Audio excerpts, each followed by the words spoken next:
बिहार में बदलाव के लिए, बिहार में शिक्षा और रोजगार के लिए, पलायन बंद करने के लिए और भ्रष्टाचार को खत्म करने के लिए हर एक वोट जरूरी है। अपने घरों से निकलिए और सिर्फ घर में बैठ के, गांव में बैठकर बात करने से नहीं होगा। मतदान केंद्र पर जाइए और ऐसे व्यक्ति का चुनाव कीजिए जिससे बिहार में बेहतरी हो, बिहार में लोगों के जीवन को बेहतर बनाया जा सके।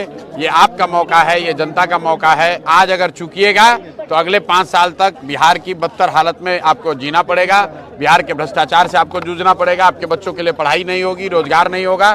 तो अगर इन चीजों से आप परेशान हैं, इनमें बदलाव लाना चाहते हैं। क्या प्रशांत किशोर की मेहनत रंग लाने वाली है? क्या प्रशांत किशोर बिहार में कोई बड़ा खेल खेलने वाले हैं?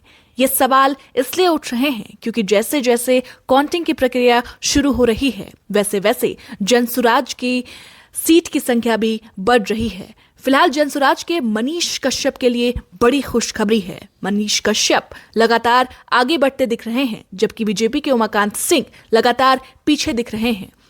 अभी की अगर बात करें तो बिहार के पश्चिम चंपारण चनपटिया एक हॉट सीट दिख रही है। इस विधानसभा सीट पर प्रशांत किशोर के नेतृत्व वाली जनसुराज पार्टी से चर्चित मनीष कश्यप मैदान में हैं। वहीं बीजेपी ने इस सीट से उमाकांत सिंह को मैदान में उतारा है। चनपटिया सीट पर इस बार 74.18% मतदान हुआ था। चनपटिया विधानसभा के प्रत्याशियों की अगर बात की जाए तो कांग्रेस ने इस सीट पर अभिषेक रंजन पर विश्वास जताया है। वहीं बीजेपी ने उमाकांत सिंह पर लगातार विश्वास जताते हुए दिखे हैं।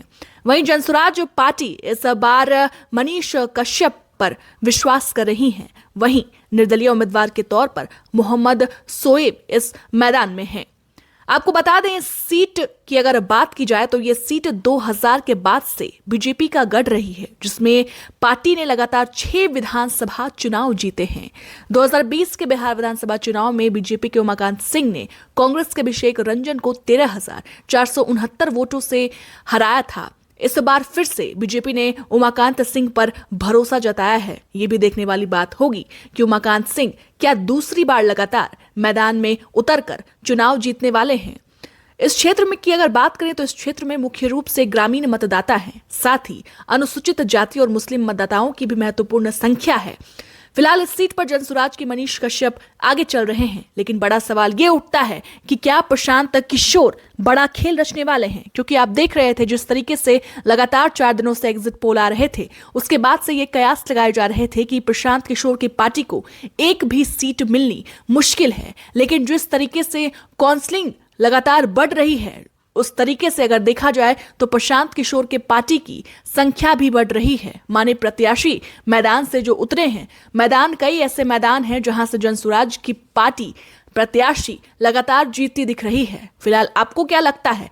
हो सकता है कि ये इस बार का चुनाव त्रिकोणीय मुकाबला भी हो। प्रशांत किशोर के अगर नजरिए से देखें, प्रशांत किशोर हो सकता है कई पार्टियों का वोट भी काटे, या हो सकता है कि प्रशांत किशोर की पार्टी अच्छी खासी सीट भी लाए। फिलहाल अभी काउंसलिंग जारी है और क्या कुछ होगा ये 2 बजे के बाद जो है तस्वीरें साफ होगी। फिलहाल इस पूरी खबर पर आपकी क्या राय है, हमें कमेंट कर जरूर बताएं।